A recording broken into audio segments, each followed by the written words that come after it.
The real terrorist is in the Aso Villa. The headquarters of Boko Haram is the same address of Tinubu. So if you post a letter to Tinubu, if it doesn't come out on time, Boko Haram will collect the letter and read it and pass it to him. They live together, they work together, they plan together, and they share together. People are more focused now on solution, and the broad outline of that solution is that Tinubu should be gone. Just like Tinubu said on May 29, 2023, subsidy is gone. On May 29, 2027, I want to be in Eagle Square announced Tinubu is gone. Our guest on today's edition of the program is the Social Democratic Party presidential candidate in the 2023 general election, Prince Adewole Adebayo. You've consistently criticized President Bola Tinubu's government for worsening insecurity and poor living conditions. In some specific terms, can you highlight how some of his policies had really impacted Nigerians negatively? Well, from what I'm gathering from Nigerians, they feel less secure, they feel particularly unsafe, they feel inconvenienced, they feel uncertain, they feel fearful, and they feel abandoned. And you will see that the security policies haven't worked. There's no one who has the confidence to hail a commercial transport without thinking of one chance. There's no one who wants to travel in the night that his family members will not take to a psychiatric hospital. You think, have you lost your mind? Why are you traveling at night? But even traveling the day has become something in which you have to be a prayer warrior. And if you manage to make it back home, you will meet empty store in your house, no food. And if you are not careful, if you go back to work, your employer will tell you there's no money to pay for the salary. And if you get the salary, it can't buy you anything. And if you are complaining, majority of people surrounding you will say, oh, you are lucky to even have a job. So start with. People live in poor housing condition, no electricity, no water. Even internet broadband is getting worse. You can't make a complete telephone conversation without the call dropping. And if you are worried about the poor condition of your housing, your landlord is going to increase the rent. And you have children at school. Even the government has become their Shiloh. Government that, under the Constitution, is obligated to give you free and qualitative education, or at least affordable and qualitative education. It's giving you teacher strike and student loan. So you take the loan, government now becomes your creditor. Yet, the education is not being offered because the teacher is on strike. So, and if you worry yourself too much, you have a headache, then your problem has just started. You go to a hospital, if they tell you how much you have to pay, the headache will become a migraine. So, and that migraine will become a depression, where you discover that at the end of the day, you give you the medicine, there's no food to eat, to take the medicine. So that is the scenario that is a living condition of the people. You don't have to love or hate President Tinubu to get this facts. Even if you conduct a research inside the villa, State House, those who work there, some of them beg for transport money to go home. And they work for the president of Nigeria. So that is the state of Tinubu economics. And that is the state of Tinubu security, or lack of it. And in the midst of all of this, there's an obscene obsession with politics and politicking with everything. So where do you go? You cannot go 5 houses before you meet a Renew Hope ambassador. Every ideal politician is a Renew Hope ambassador. But the country itself has no ambassador. It has no hope. Exactly. And so that is the situation with the state of the country. So you don't have to be an opposition to say, in fact, the real opposition now are the hungry people. So telling them what they already know is there's no creativity in that. It is a final solution. That's what people like us are out for. We're regaling the country and with the litany of problems that we have. Every list of your problem becomes old when you wake up the next day because new problems join. So people are more focused now on solution. And the broad outline of that solution is that Tinubu should be gone. Just like Tinubu said on May 29, 2023, subsidy is gone. On May 29, 2027, I want to be in Eagle Square announced Tinubu is gone. Looking at what the issue of insecurity, which is the paramount thing now, and the Constitution talks about the cardinal responsibility of any responsible government is the protection of lives and property. We are discussing negotiating with terrorists here and there. They release today, they go back and pick again. How do you feel as a Nigerian? There is no negotiation with terrorists. What you have are official terrorists and bush terrorists having a conversation. So what you call negotiation is the discussion about sharing formula between the official terrorists who bring the money and the unofficial terrorists in whose name they are collecting the money. It's a racket. They are running a racket in front of you. There's a lot of money in government, and insecurity is one way to collect it without receipts. That's what they are doing. They're just scamming the Nigerians. There is no insecurity in the land that Nigerian armed forces and Nigerian police cannot get rid of under a good presidential system, under a good presidency. They will get rid of it. What they are doing is just scamming you. Just that they are constructing roads to nowhere. They are building on bridges that will never finish. There are a lot of projects in the sky.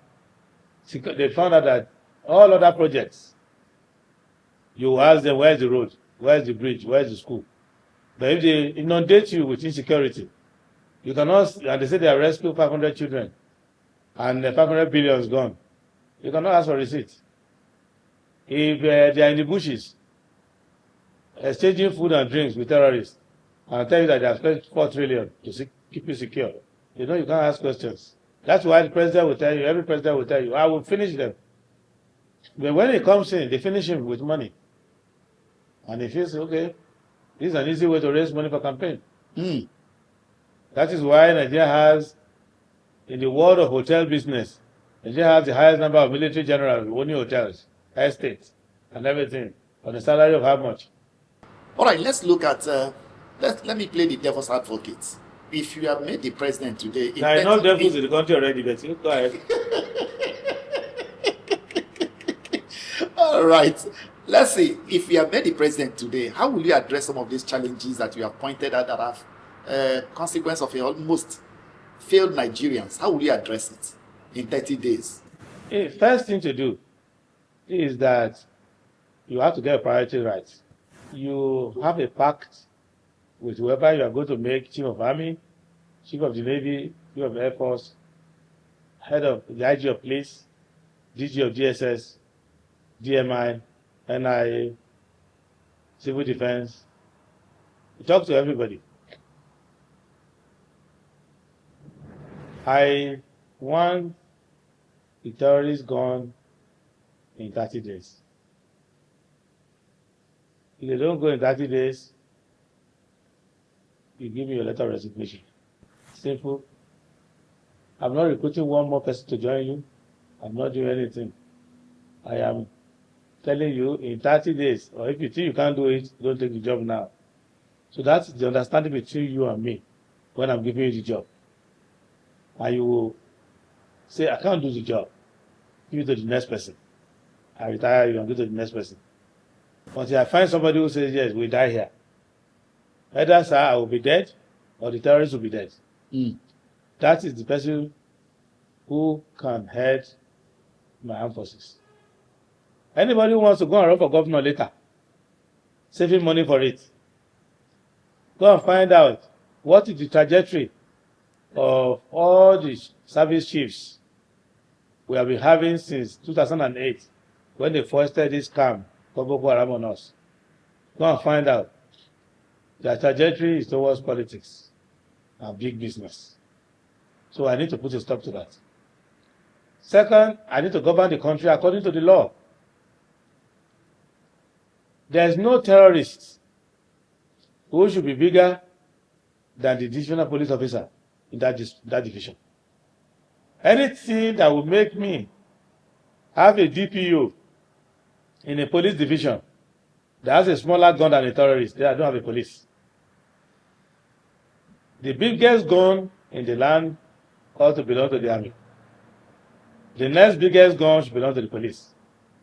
And there should be no terrorists who should be able to upset the armed forces. I don't know if you have organized a choir before. Sure. Once your choir members are up to 45, you must buy Panadol extra to coordinate them.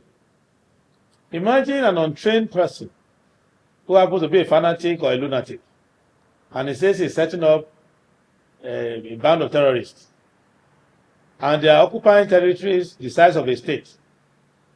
How are they financing it? The logistics of it, the communication, and the whole country cannot raise an army to defeat them. If a terrorist is recruiting, before you can get 1,000 people, the government will know that it's a terrorist already. Government can quietly recruit 100,000 soldiers and nobody will know, and train them. A terrorist can be sponsored by 2 or 3 countries. Nigeria has 146 international friends. Many of them have treaties with us that will not stop them, that will not allow them to give excuses not to assist us. And many of the terrorists are well known. They have telephone numbers of governors. And every commissioner of police in the state has the telephone number of terrorists in that state.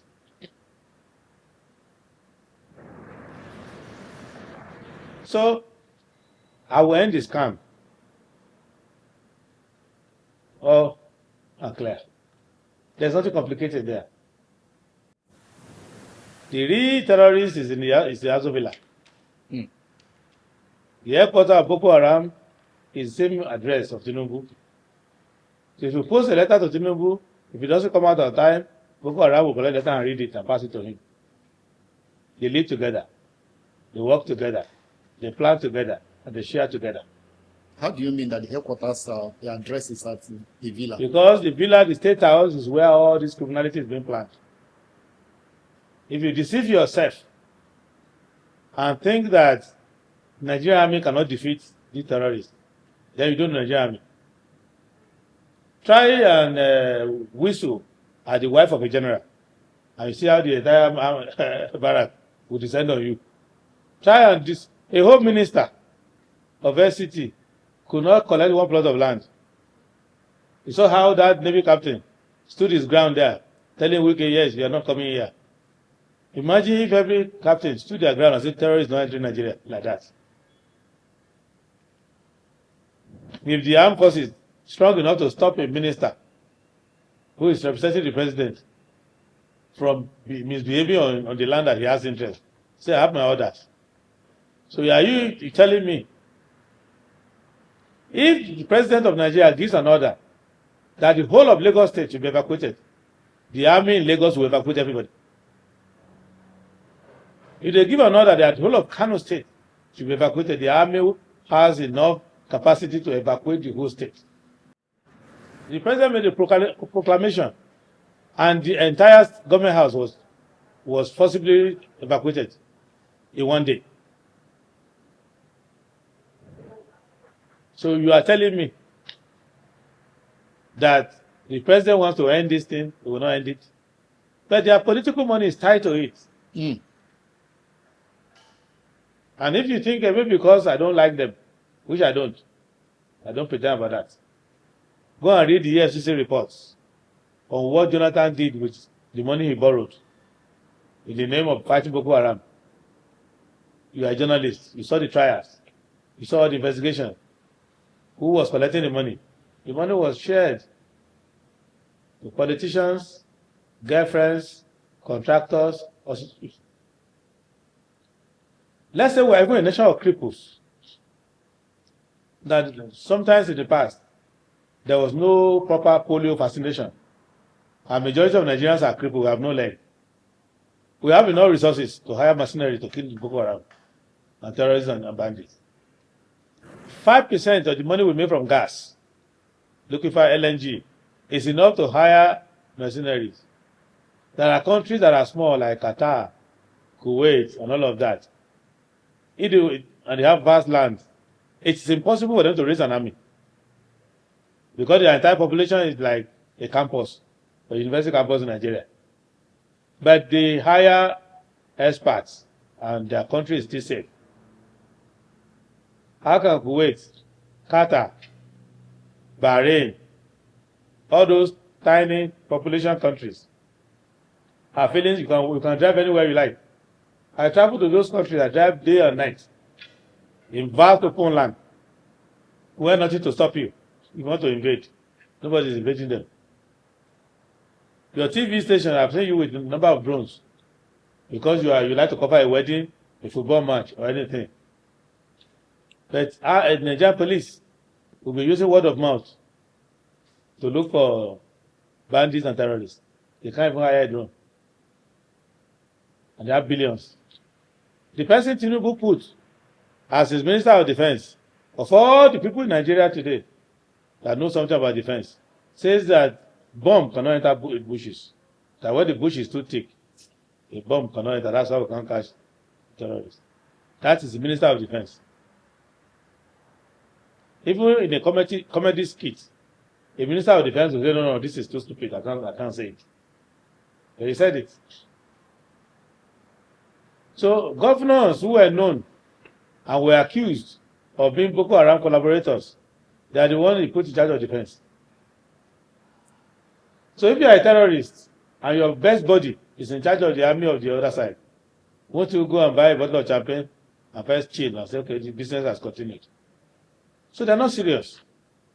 It gives the feeling to Nigerian people to make the army look fatigued, so that when you see the army, you don't have confidence anymore.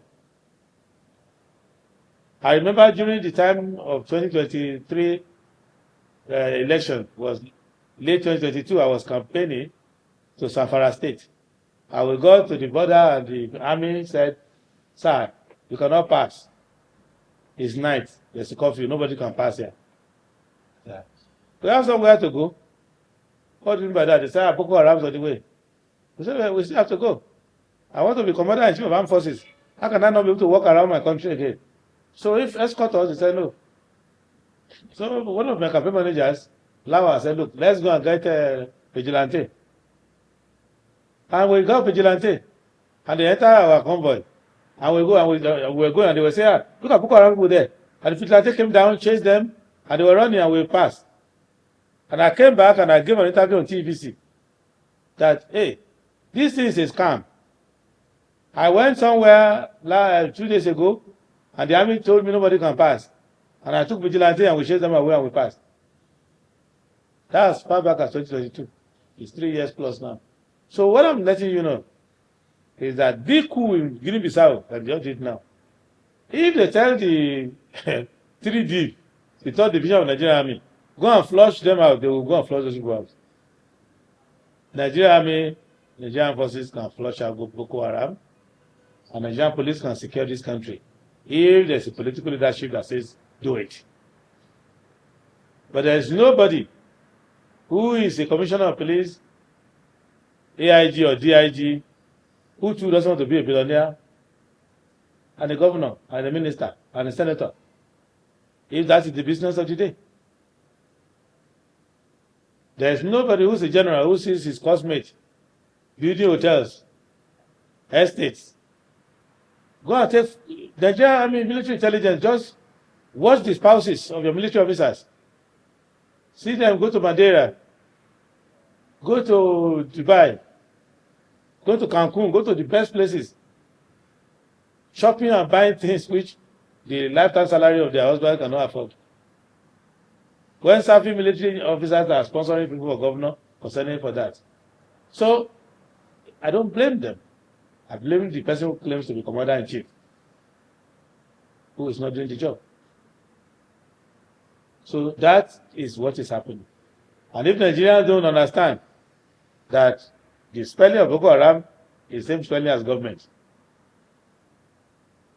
and that if the government wants to do it, they can do it. And your job is to make them do it, not to listen to any excuses.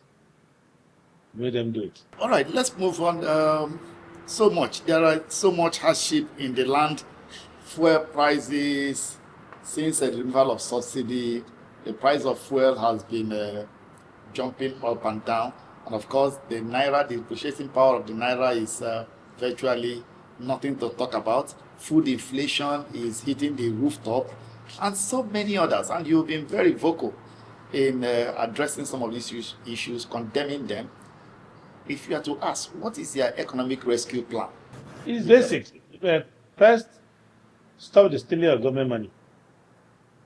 Then stop running a lawless government. Follow the Appropriation Act. First, account for all government money. Then write a proper budget. And ensure that your budget is compliant with Chapter 2 of the Constitution, Fundamental Objective and Directive Principle of State Policy. If you follow that chapter of the Constitution to write your budget, there will be very little money left to steal.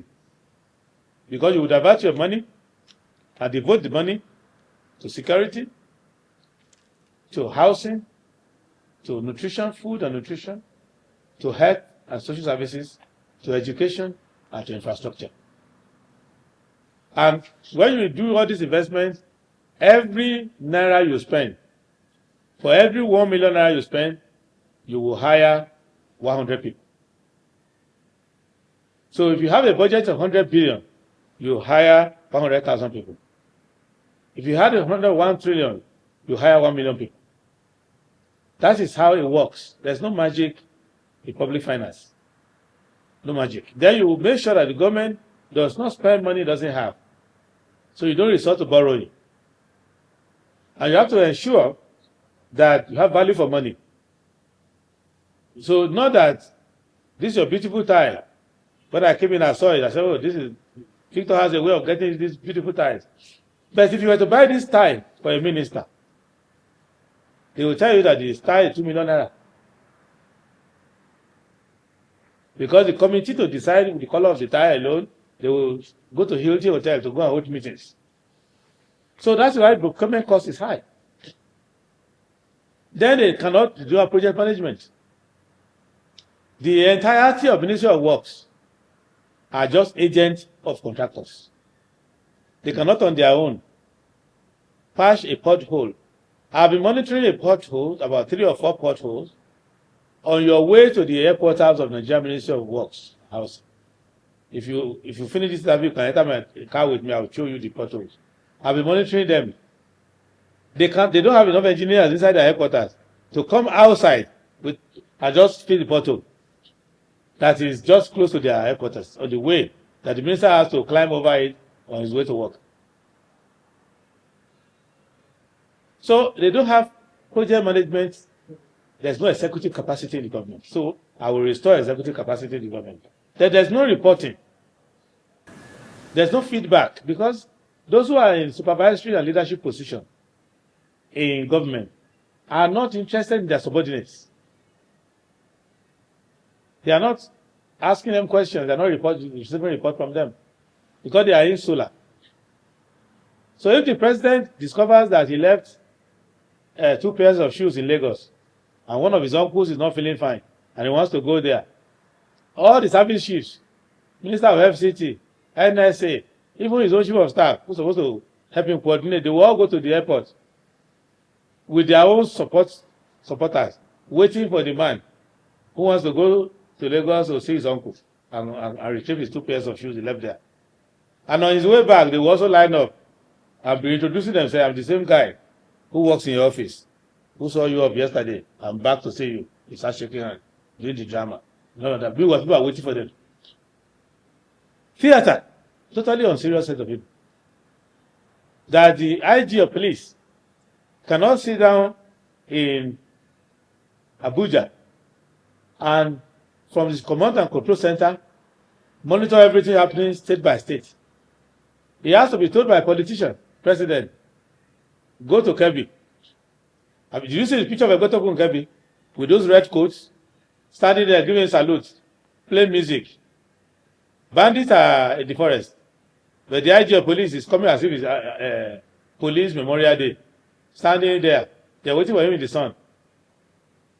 And they sang and sang and sang, and they disappeared. He came back and said, yes, they are still kidnapping people there. So they're not doing the job. So it is not that this job is hard to do.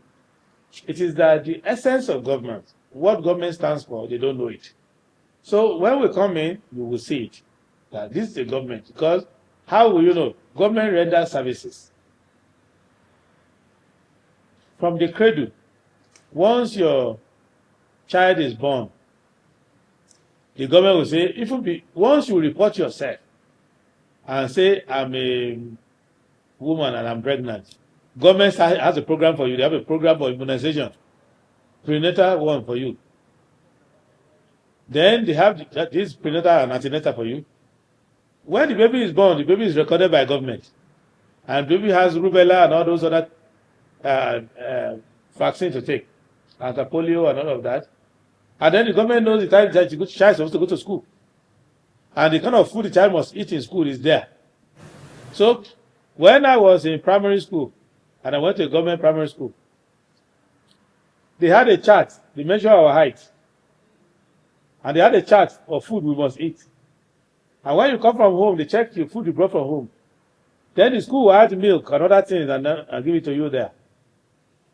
So, then you say that is essence of government. Even if your cat is missing, and you go to the nearest police station and say, my cat, Lucy, is missing, they're not going to laugh. They're going to say, really? Where did you see it last? They're going to put the picture somewhere. I help you search for your cat. But the whole family is missing. Nobody cares. So, we don't have a government, but we have people in power. I'm not Fela. If I was Fela, Nicola Kukuti, I would have said they are vagabond in power. But I'm not a singer. I'm a politician. So I cannot sing. But Fela will say vagabond in power. Because the country is being looted and there's no responsibility. If there's no water in your house, who in government do you call? I say there's no water here. Nobody. If your community is being invaded, who do you call? Nobody. You call association, you go and create a gate by yourself and lock it. If your child did not pass school certificate, who do you call? There's nobody. You go and do on your own. If a member of the family is missing, you go and tell your pastor. You go to fasting and prayer. Or go to the mosque. They start 20,000 rakas of prayers also around you. There is nothing that is important to you and your family that the government wants to take responsibility for. That's why there is no government. Tinubu had the mandate to form a government. He formed a circus. You have to put an end to that circus. Put a government in place. All right. You warned against military rule in the face of coups and rumors of coups. Do you think government failures, bad governance, left, right, and center, as we are seeing Guinea-Bissau, could push Nigeria into another mistake of a possible military rule? Military of where? The military is part of the government. The military are in government now, and they have their primary duty to secure the country. Are they doing it? So they are part of the government. So there's no, it's the same elite. They are all in that racket together. So what is the military going to gain by doing a coup when they're already taking their own share of the loot? Are you not sad? Are you not seeing the state of the military? Are you not sad? If you were, when I was growing up, if a soldier who is just a corporal or sergeant had a fight with a motorist on your street, and that motorist assaulted the soldier, and the soldier goes away. When I was growing up, everybody on that street will leave. That when the soldiers come back, nobody is here is spared. But you could kill a general, and it is as quiet as anything. And I was expecting smoke to incinerate everything in that forest.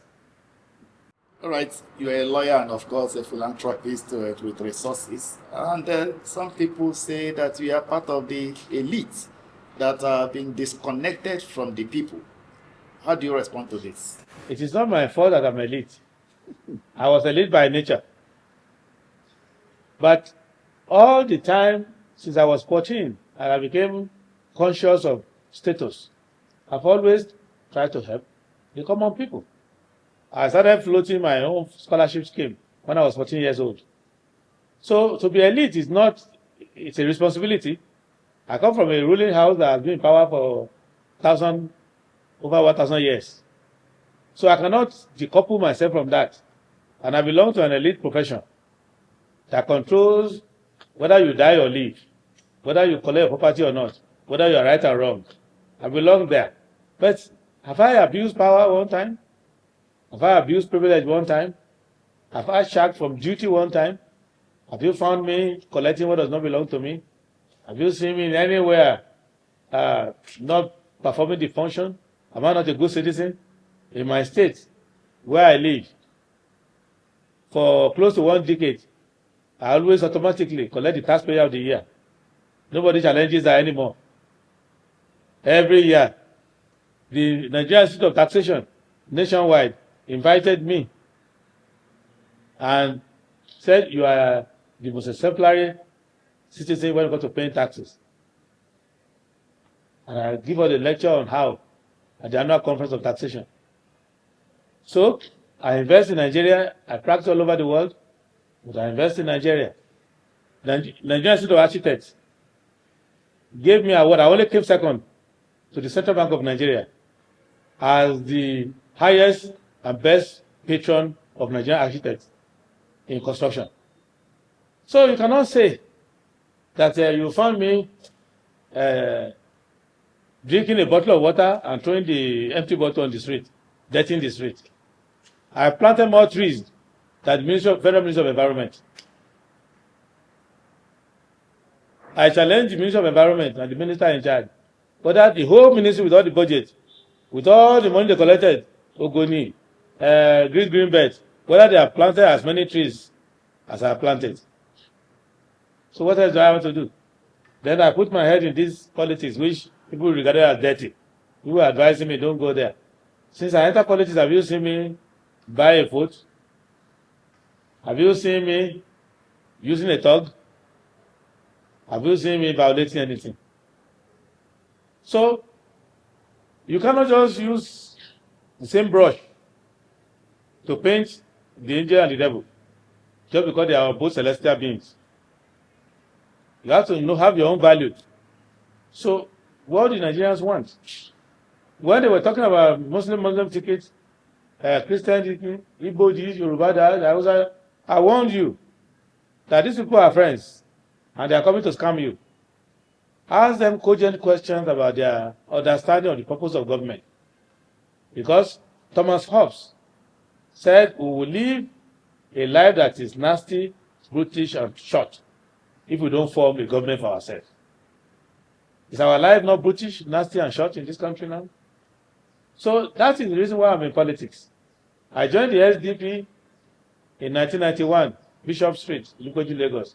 I was 19 years old when I joined the SDP. Abiola won the election. They beat the hell out of us. We went there. If you go to a level police station, you will see my records there. We will be fighting and fighting. Till Nadeko, till exile, we came back. PDP was in government, looting and sharing for 16 years. Did I join PDP? APC and their occultic brigandage that they have been doing for the past 10 years. Have you seen me join them? I remain in the SDP until our people meet us where we are.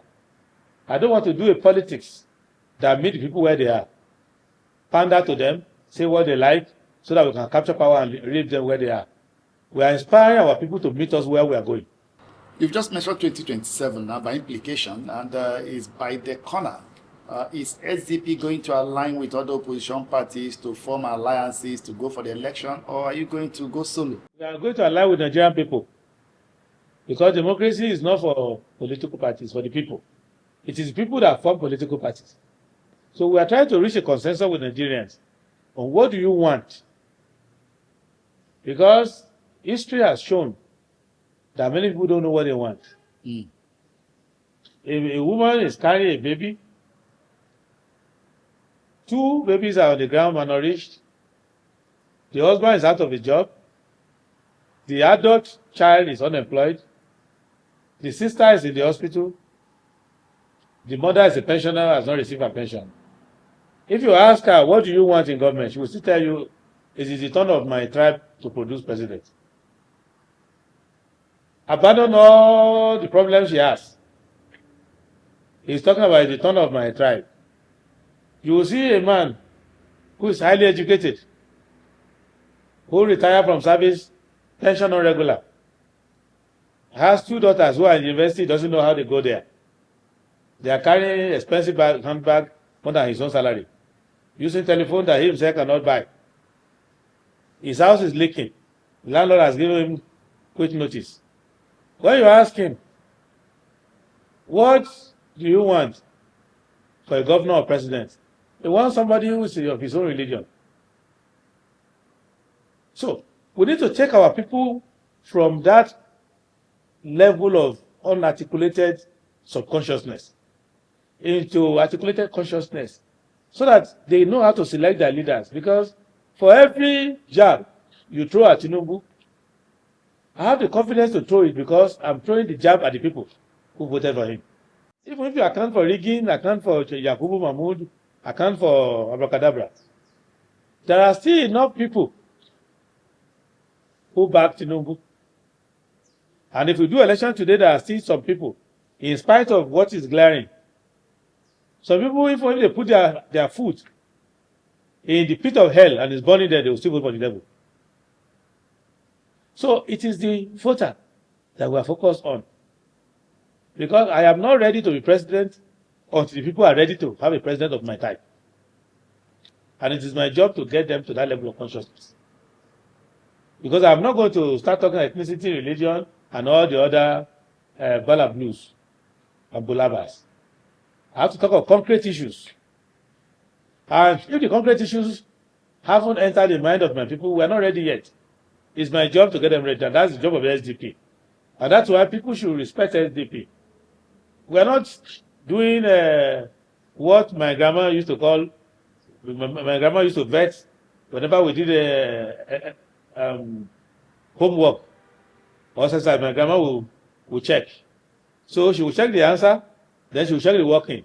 So if the working doesn't work, she will say, this is wuru-wuru to the answer. So we don't want to do wuru-wuru to the answer. Well, we just gang up. Because Tinubu is unpopular. He has mismanaged the economy. He has mismanaged security. He has mismanaged the state, the trust. He has mismanaged humanity and decency. So people are angry with him now. Let us gather together and snatch power and give to another person who will do exactly the same thing. I don't want to join that. I want to let people know that something is wrong if a fine lady of fantastic character marries 7 husbands in succession who are all bad. By the time you get to the 7th husband, people will say, you need to go and check yourself. Military, not good. Obasanjo, not good. Yaradua, not good enough. Jonathan, very, very bad. Buhari, dead on arrival bad. Tinubu, iconically and catastrophically bad. Are you going to choose the next one too? And make it worse than Tinubu? Because people believe that Buhari was the least.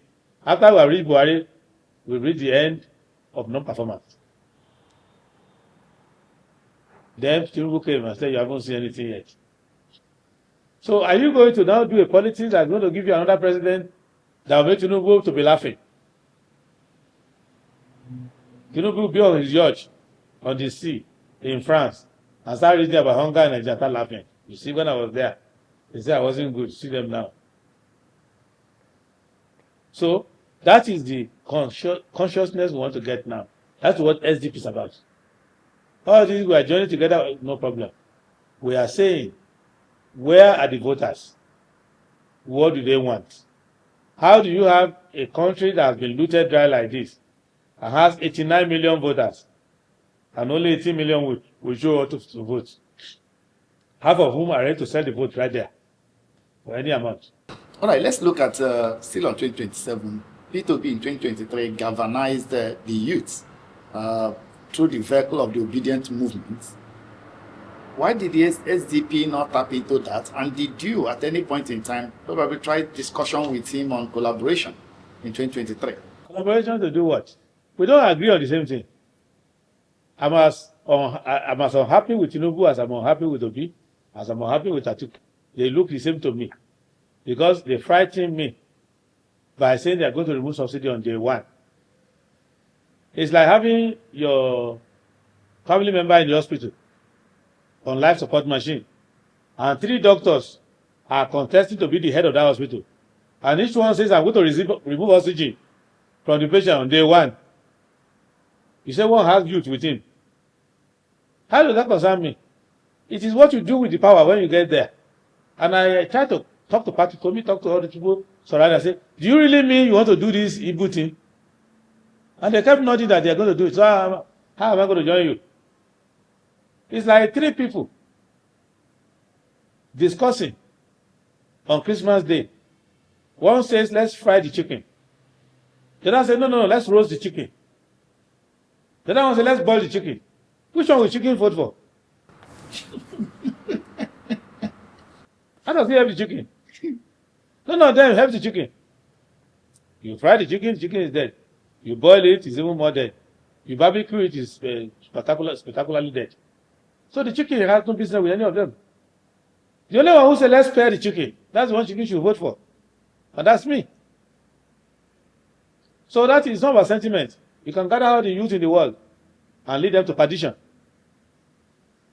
So we need to make sure that the government we are trying to form is a government that helps the people to reach their potential. When I get angry about the money they are stealing, about the road they are not paving, about the education they are not giving, about health care they are not providing, about the nutrition that they are denying the people, about the poor infrastructure, and about the general cutting short of people's lives by all kinds of anti-people and anti-human and offenses against the human person.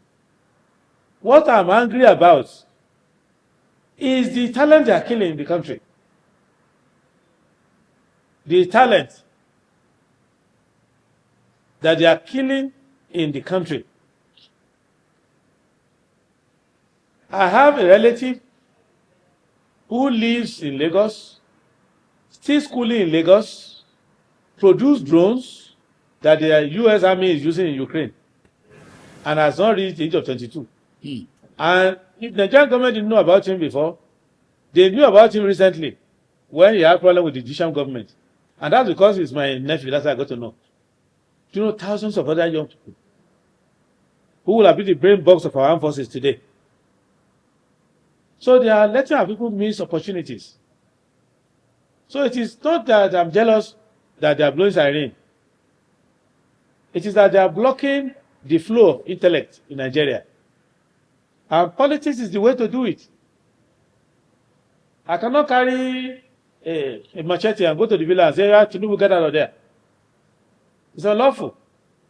But I can carry microphone and go to you and say, let us vote him out.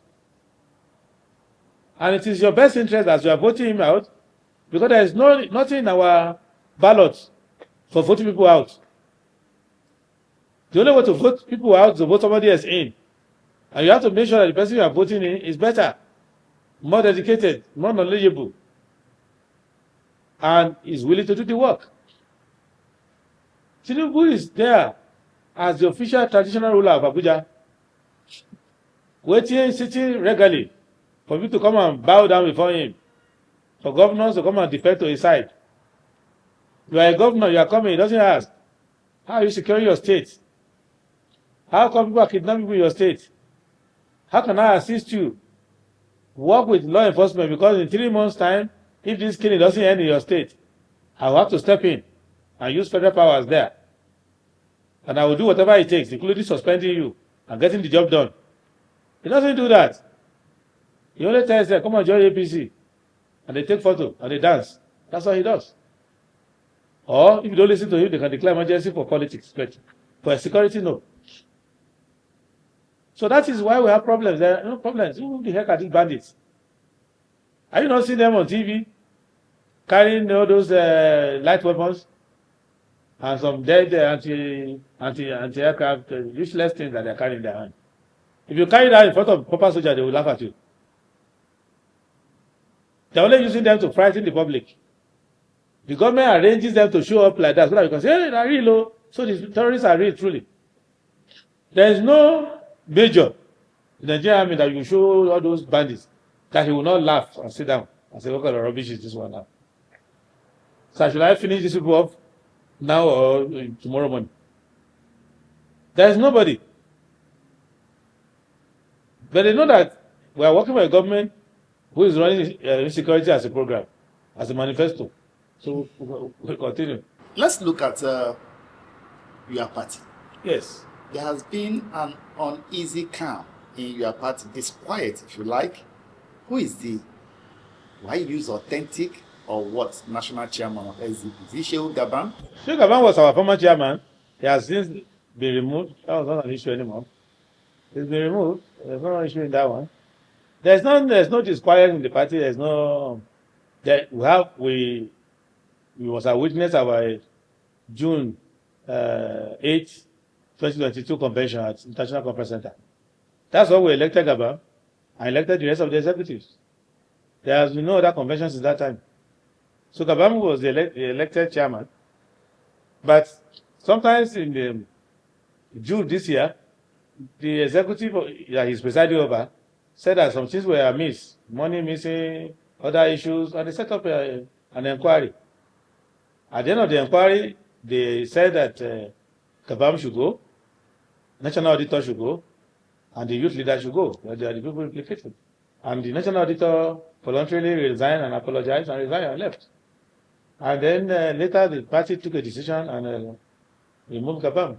And then put Sadiq Abubakar, the Deputy National Chairman, as acting chairman. There's nothing changed. Every other person is still there.